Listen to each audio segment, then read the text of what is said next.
some keyword.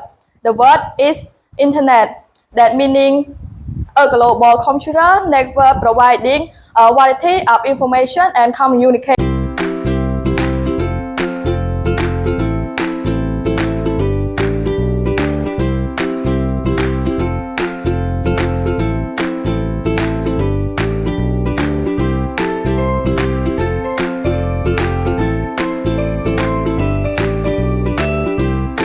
Firstly, I would love to pay my valuable respect to the school director, my class teacher, and my friends who are here. My name is Raylin. I'm a student in English Ward 12 of SBC School. Today, I am delighted to present one special topic. It is about the using internet.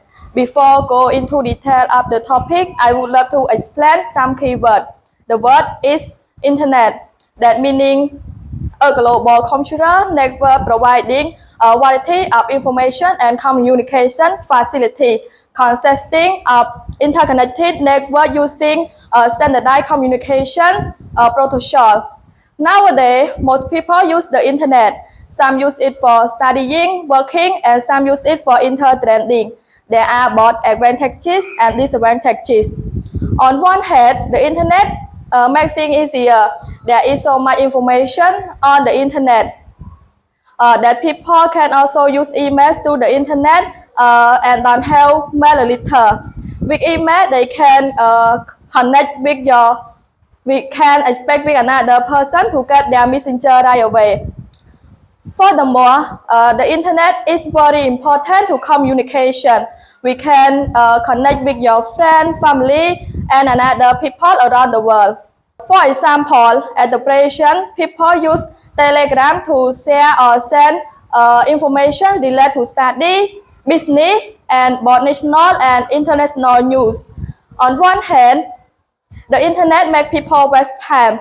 We can download music, movie, and upload.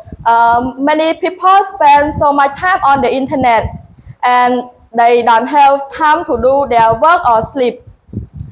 What is more, addicted to using internet too often, it also affects our health. It reduces physical that are activities significant our health. It can reduce physical activity that are significant our health. When we only sit and work in house office, our body will be passive, especially we can affect our eye. In conclusion, too much internet is bad. However, if people don't spend so much time on the internet, it is a useful thing. It improves our knowledge and understand the world of knowledge that are happening from day by day. If we use it wrong, thank you for your listening.